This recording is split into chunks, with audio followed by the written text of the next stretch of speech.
الحمد لله رب العالمين، والصلاة والسلام على سيد الأنبياء والمرسلين وعلى آله وأصحابه أجمعين، أما بعد،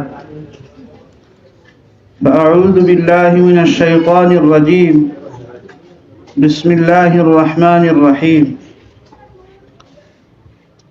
عن بهز بن حكيم عن أبيه عن جده رضي الله تعالى عنه أنه سمع رسول الله صلى الله عليه وسلم يقول في قوله تعالى: كنتم خير أمة أخرجت للناس، قال: أنتم تتمون 70 أمة، أنتم خيرها وأكرمها على الله تعالى. رواه الترمذي وابن ماجة والدارمي، وقال الترمذي هذا حديث حسن. আমাদের আজকে অত্র মাদ্রাসার মিশকাত শরীফের শেষ সবক আমরা পড়লাম। মিশকাতুল মাসাবিহ মূলত মুহিউস সুন্নাহ আল্লামা বাগাবী রহমতুল্লাহি আলাইহি লিখেছেন। এমন একটা সময়ে তিনি তালিফ করেছেন, বুখারী, মুসলিম, তিরমিজি সহ কুতুবে সিত্তা বা দাওরায়ে হাদিসের যেই 10টি কিতাব পড়া হয়, এই হাদিসের কিতাবের মধ্যে তাকরার রয়েছে, কিন্তু সহজে এই হাদিসগুলো আয়ত্ত করার জন্য, নসিহত গ্রহণের জন্য এমন একটা কিতাবের জরুরত ছিল, যেই জরুরতকে সামনে রেখে মুহিউস সুন্নাহ আল্লামা বাগাবী রহমতুল্লাহি আলাইহি মিশকাতুল মাসাবিহ কিতাবটি রচনা করেন। তিনি 4500 হাদিস জমা করেছিলেন, তবে তার জমার পদ্ধতি ছিল সনদ ছাড়া, এমনকি সাহাবীদের যে নাম আমরা পড়ি এই নাম ছাড়া এবং হাওয়ালা ছাড়া তিনি রচনা করেছিলেন। পরবর্তীতে আল্লামা তিবি রহমতুল্লাহি আলাইহি তিনি তার শাগরিদ খতিব বাগদাদি রহমতুল্লাহি আলাইহির কিতাবের উপরে একটু কাজ করার জন্য আদেশ করেছিলেন তাবরেজি রহমতুল্লাহি আলাইহিকে। তিনি এই কাজ হাতে নেন এবং মিশকাতুল মাসাবিহ কিতাব রচনা করেন। সাথে তিনি আরো ফসলে সালেস, যেটা আগে ছিল না, এটা তিনি মিশকাতুল মাসাবিহের মধ্যে সংযুক্ত করেন এবং আরো অতিরিক্ত 1500 হাদিস তিনি নিয়ে আসেন। টোটাল মিলে 6000 এবং তাহকিক অনুযায়ী 6000 থেকে আরো কিছু রিওয়ায়াত বেশি। আমাদের এই যে তারকিম করা হয়েছে এর মধ্যে 6295টা আসছে। এই রিওয়ায়াত তিনি জমা করেন এবং সাহাবীর নাম সংযুক্ত করেন আর হাওয়ালা তিনি সংযুক্ত করে দেন। এই হিসাবে মিশকাতুল মাসাবিহ কিতাবকে মুস্তাকিল তালিফ বলা যায়। মিশকাত এমন একটি কিতাব, আমাদের দরসে নিজামিতে এটা একটা মুফিদ তরিন কিতাব, যেই কিতাবের মধ্যে কোনো তাকরার আসেনি। এই কিতাব যদি আমরা মনোযোগ সহকারে শুরু থেকে শেষ পর্যন্ত পড়ি, আমরা আশাবাদী সেভাবেই পড়া হয়েছে। ইনশাআল্লাহ আগামী বছর দাওরায়ে হাদিস, যেখানে অন্য কোনো ফান থাকবে না, শুধুমাত্র হাদিস, দাওরায়ে হাদিস মানে হাদিসেরই দাওর হতে থাকবে, বারবার সকাল সন্ধ্যা সব ঘন্টায় একই হাদিস আসতে থাকবে। তবে বুখারী শরীফ, মুসলিম শরীফ এ সমস্ত কিতাবের মধ্যে হাদিসের তাকরার হবে, একই হাদিস বারবার আসবে।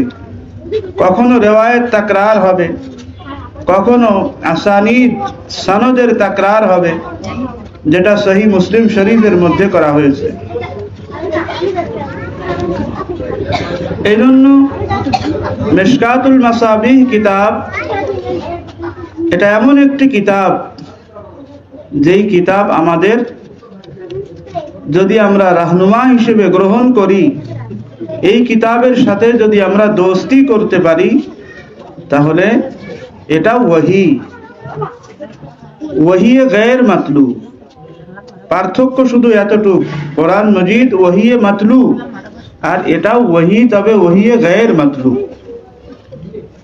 এই জন্য এই কিতাব যদি আমরা আমাদের পাথেয় হিসেবে গ্রহণ করি, আমাদের চলার পথে বিশেষত যারা আমরা অন্যদেরকে তাবলীগ তালিমের কাজ আঞ্জাম দেই, দ্বীনি ফিকির তাজা করার জন্য মেহনত করি, তারা আমরা বিভিন্ন ওয়াজ ও নসিহত নিজেদের থেকে না বানিয়ে এই কিতাবকে সামনে রেখে যদি আমরা ফিকির করি, যেটা শেখুল ইসলাম কুতবুল আলম হুসাইন আহমদ মাদানী রহমতুল্লাহি আলাইহি তিনি বারবার তার শাগিরিদ, মুতাআল্লিকিন, মুনতাসিবিন, মুরিদিন, বিশেষত যারা ওয়াজ ও নসিহতের ময়দানে কাজ করেন, তাদেরকে তিনি বলতেন যে মিশকাতকে গুরুত্বের সাথে মুতালা করার জন্য তিনি বলতেন।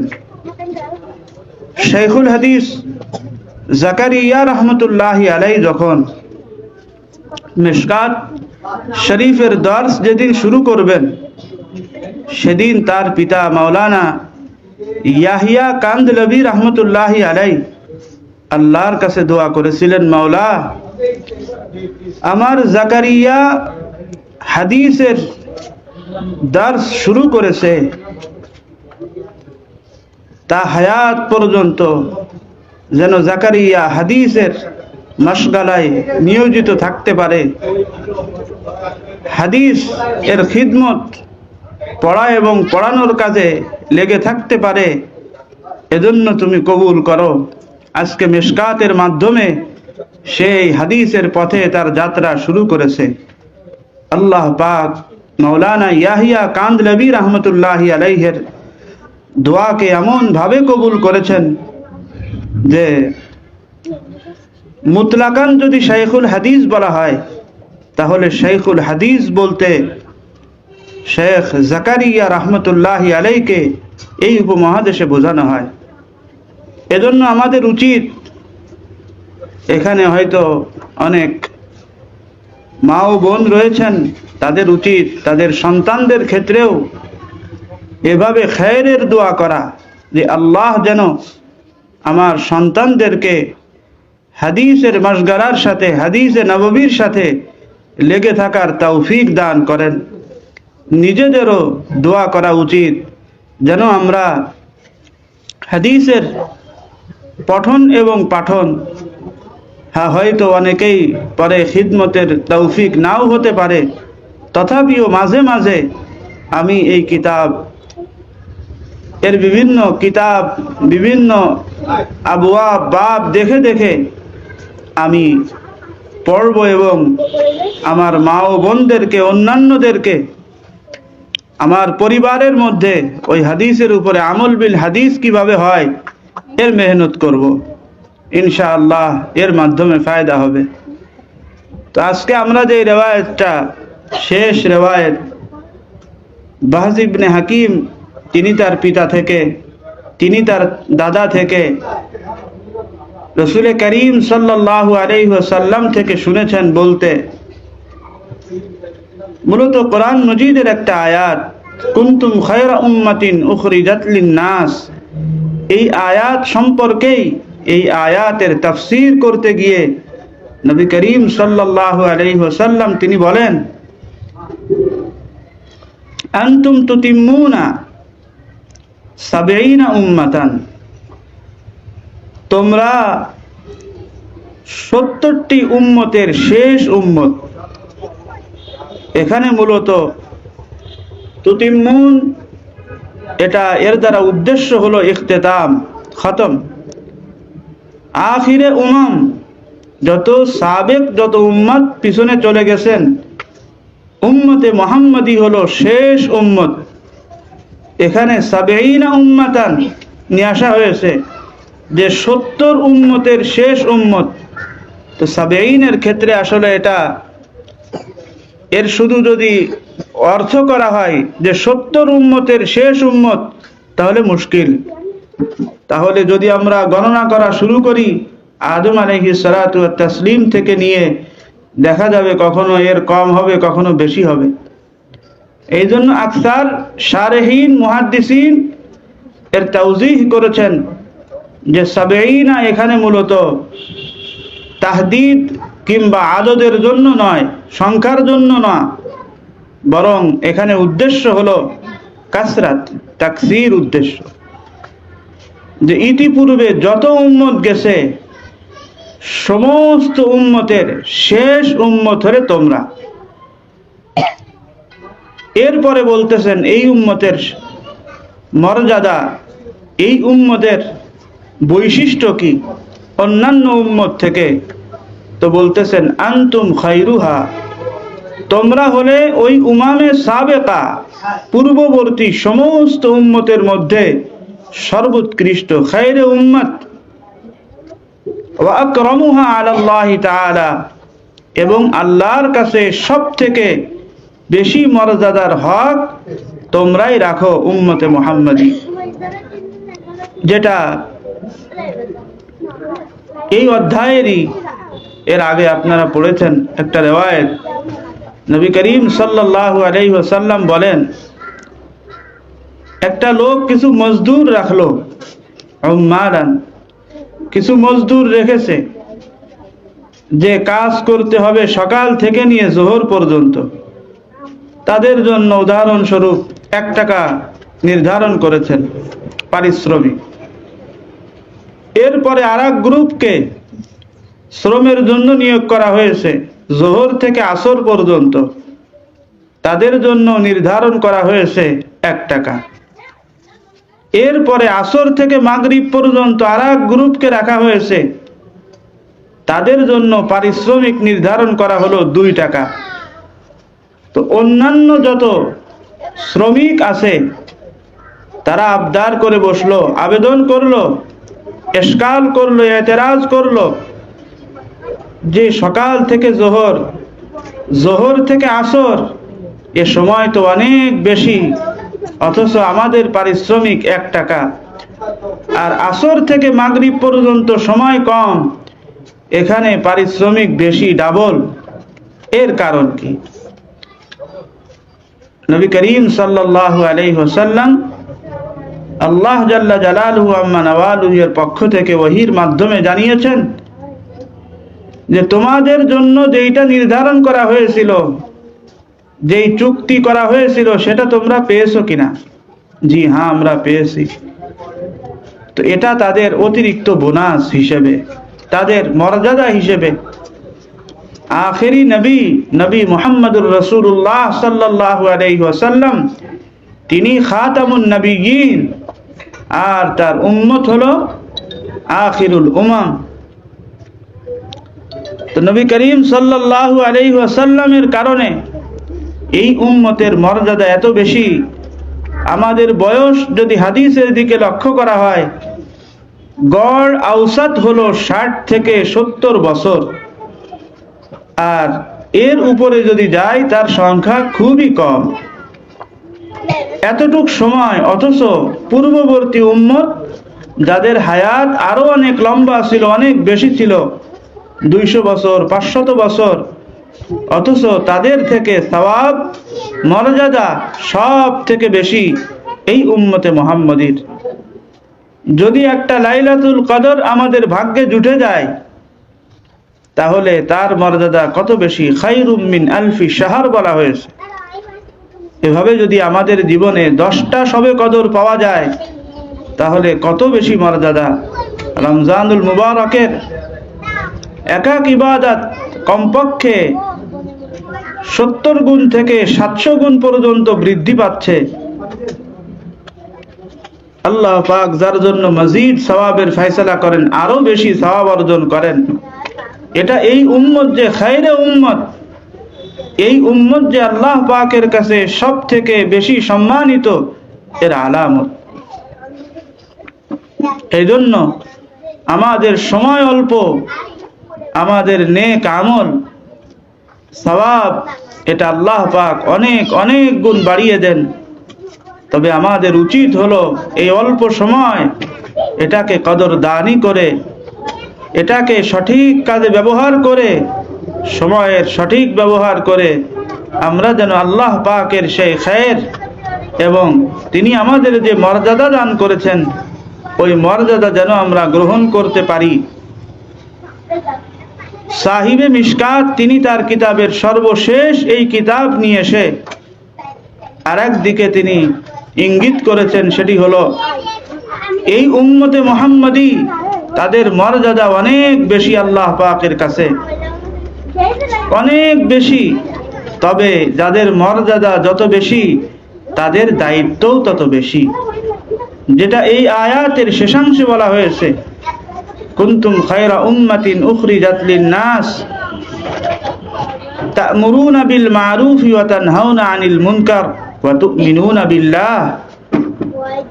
আমর বিল মারুফ এবং নাহি আনিল মুনকার, যেটা ইসলাহে উম্মত, উম্মতের ইসলাহের কাজ করা।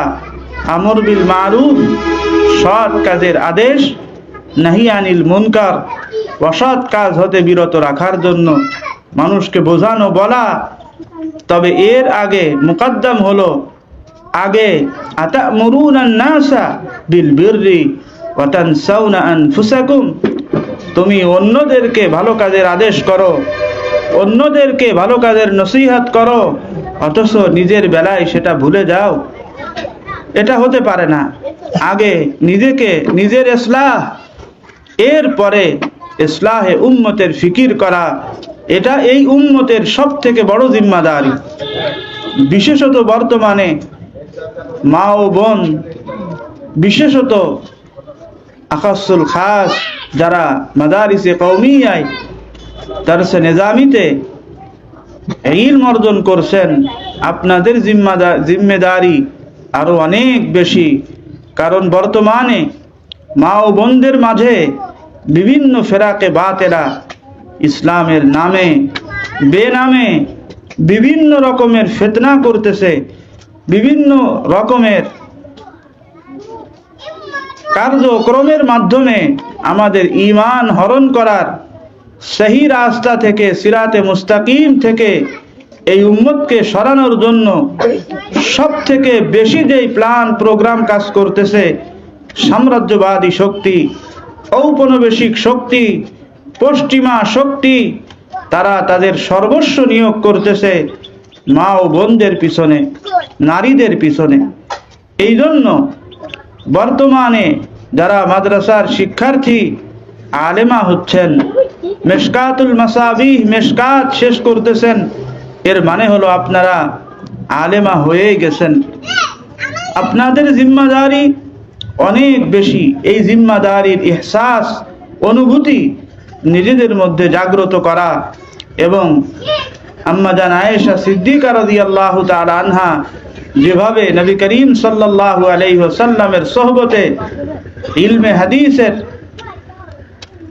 যেই সবক তিনি গ্রহণ করেছিলেন সেটা তিনি যেভাবে বিতরণ করেছেন, হাদিস আসলেই আন আয়েশা রাদিয়াল্লাহু তাআলা আনহা, এটা অনেক বড় জিনিস। এজন্য আমরাও আমাদের মা ও বোনদের মাঝে আমরা আমল বিল হাদিস কিভাবে হয়, আমল বিল সুন্নাহ, মহিউস সুন্নাহ আল্লামা বাগবী রহমতুল্লাহি আলাইহি তার লকবই হলো মহিউস সুন্নাহ। দারুল উলুম দেওবন্দ প্রতিষ্ঠার দুইটা মাকসাদ। তার প্রথম নম্বর মাকসাদই হলো ইহইয়াউস সুন্নাহ, দুই নম্বর মাকসাদ হলো ওয়া ইমহাউল বিদআহ, সুন্নাতের পুনর্জীবন। আমার ঘরে, আমার ব্যক্তিগত জীবনে কি কি সুন্নাহ আছে, আমার ঘুম থেকে উঠা থেকে শুরু করে আবার ঘুমাতে যাওয়া পর্যন্ত কি কি সুন্নাহ আছে, এগুলো আগে আমি জানবো। এরপর আমার পরিবারে আমি সেটা চালু করব, তাদেরকে বোঝাবো, আমার মা ও বোনদেরকে বোঝাবো। এরপরে আমার এলাকাবাসীও, আমার যারা বোন আছে, আত্মীয় স্বজন আছে, তারাও কিভাবে এই চেতনা লালন করতে পারে, এই উদ্দেশ্যেই দারুল উলুম দেওবন্দ প্রতিষ্ঠা লাভ করেছিল। এই জন্য দারুল উলুম দেওবন্দের প্রতিষ্ঠার যে লক্ষ্য উদ্দেশ্য, তার এক নম্বর উদ্দেশ্য হলো ইহইয়াউস সুন্নাহ, সুন্নাহ এটা পুনর্জীবন করা, আর ওয়া ইমহাউল বিদআহ, বিদআতের মূলোৎপাটনে আমার অগ্রণী ভূমিকা রাখা। পরিশেষে আমি যারা মিশকাতুল মাসাবিহের সবক গ্রহণ করেছেন, অনুরোধ করব, বলবো, যদি আমরা আরো বরকতময় করতে চাই আমাদের দর্সে হাদিসকে, এই দাওরায়ে হাদিসকে, তাহলে আমাদেরকে তিনটা কাজ করতে হবে। এক নম্বর কাজ হলো, এখান থেকেই আমার জীবনে একটা অধ্যায় শুরু হবে, সেটা হলো সর্ব অবস্থায় সব সময় আমি বা উজু থাকার চেষ্টা করব, উজু অবস্থায় থাকব এবং উজু অবস্থায় আমি হাদিস শরীফের পাঠ গ্রহণ করব। সব সময় উজু অবস্থায় থাকার চেষ্টা করব। এটা কঠিন কিছু না, এটা যদি আমি আপনি হিম্মত করি তাহলে ইনশাআল্লাহ সহজ হবে। উজু এটা শুধু জাহেরি পবিত্রতা অর্জন হয় না, উজুর মাধ্যমে আল্লাহ পাক বাতেনি যেই গান্দেগি আছে, গুনাহ আছে, মাসিয়াত, নাফরমানি, এটাও উজুর মাধ্যমে দূর হয়। এজন্য উজু অত্যন্ত আগ্রহের সাথে আমরা উজু করব। আল উজু সিলাহুল মুমিন, উজু যেভাবে গুনাহ থেকে আমাকে, গুনাহ মাফের, গুনাহ ঝরে যাওয়ার একটা জরিয়া, ঠিক তদ্রূপ ভাবে এটা মুমিনের জন্য একটা হাতিয়ারও বটে। এজন্য সর্ব অবস্থায় উজু অবস্থায় থাকার চেষ্টা করব, পবিত্র অবস্থায় থাকার চেষ্টা করব আমার সাধ্য অনুযায়ী, সামর্থ্য অনুযায়ী। দুই নম্বর যেই কাজ, সেটা হলো অবশ্যই আমাকে দর্স নাগাহ যেন না হয়, দর্স কোনোভাবেই যেন নাগাহ না হয়। আমার থেকে যেন একটা হাদিসও ছুটে না যায়। যদি কোনো হাদিস ছুটে যায় তাহলে আমার ওই সনদ মুনকাতে হয়ে গেল, আমি ওই হাদিসের সনদ লাভ করতে পারলাম না। এই জন্য আমরা এক্ষেত্রে সবিশেষ গুরুত্ব আরোপ করব। তিন নম্বর, আমরা তাহকিকের সাথে হাদিস পড়ার চেষ্টা করব। বিশেষত যেই হাসিয়া আছে, যেমন আমাদের এই মিশকাত কিতাবের যে হাসিয়া, মাওলানা আহমদ আলী সাহারানপুরি রহমতুল্লাহি আলাইহি তিনি অত্যন্ত মেহনত করে হাসিয়ার মধ্যে অনেক জখিরা, অনেক শুরুহাত থেকে, এখানে মিরকাত থেকে, আর তালিকুস সবিহ থেকে, বিভিন্ন কিতাব থেকে তার মগজগুলো এখানে জমা করা হয়েছে। এটা আমরা অত্যন্ত গুরুত্ব দিয়ে এটা পড়ার চেষ্টা করব। যদি আমরা এই তিনটা কাজ করতে পারি, এক নাম্বার উজু অবস্থায় হাদিসের দর্স গ্রহণ করব, দুই নাম্বার আমি নিয়মিত হাদিসে, আমার জন্য একটা হাদিসও ছুটে না যায় এজন্য আমি নাগাহ দিব না, তিন নাম্বার আমি তাহকিকের সাথে বুঝে, এমনকি শারহীন বিশেষ করে হাসিয়ার মধ্যে যেটা লেখা হয়েছে সেটা আমি বোঝার, পড়ার চেষ্টা করব। পরিশেষে মুসান্নিফ রহমতুল্লাহি আলাইহি এই কিতাবের শেষে লিখতেছেন, বলতেছেন, কালা মুআল্লিফুল কিতাব শাকারাল্লাহু সায়াহু, আল্লাহ পাক তিনি এই যে প্রচেষ্টা করেছেন এটার উত্তম বদলা আল্লাহ পাক দান করুক, এবং এই প্রচেষ্টার যে তৌফিক আল্লাহ দিয়েছেন এর জন্য আল্লাহ পাকের শুকর। ওয়া তাম্মা আলাইহি নি'মাতাহু, এবং তিনি যেন তার উপরে তার নিয়ামত রাশিকে পূর্ণ করে দেন। قد وقع الفراغ من جمع الأحاديث النبوية صلى الله عليه وسلم آخر يوم الجمعة من رمضان عند رؤية الهلال। এটা রমজান মাসের শেষ, শাওয়াল মাসের শুরু। শাওয়ালে মানে ঈদের আনন্দ মুসান্নিফ কিভাবে উদযাপন করেছেন, ঈদ আমরাও উদযাপন করি, ঈদ আমরাও কাটাই। তবে মুহাদ্দিসিন তাদের হাদিস এর মাসগালা কেমন ছিল, ঈদের আনন্দ উপভোগ করেছেন তিনি। সানাতা 737 হিজরিতে তিনি রমজানুল মুবারকের শেষে শাওয়ালের প্রথম তারিখে তিনি এই কিতাবের রচনা শেষ করেছেন। বিহামদিল্লাহি ওয়া হুসনি তাওফীকিহি, এই যে শেষ করার তৌফিক আল্লাহ দিয়েছেন এর জন্য আল্লাহ পাকের প্রশংসা, এবং এই যে সুন্দর তৌফিক এর জন্য তিনি আবার প্রশংসা করতেছেন। আলহামদুলিল্লাহি রাব্বিল আলামিন ওয়াসসালাতু ওয়াসসালামু আলা রাসূলিহি মুহাম্মাদি ওয়া আলিহি ওয়া আসহাবিহি আজমাইন। তো আমরা এই হাদিস থেকে যে নসিহত গ্রহণ করলাম সেটা হলো এই উম্মত সর্বশ্রেষ্ঠ উম্মত, এই উম্মতের শ্রেষ্ঠত্ব মর্যাদা আল্লাহ পাকের কাছে অনেক বেশি।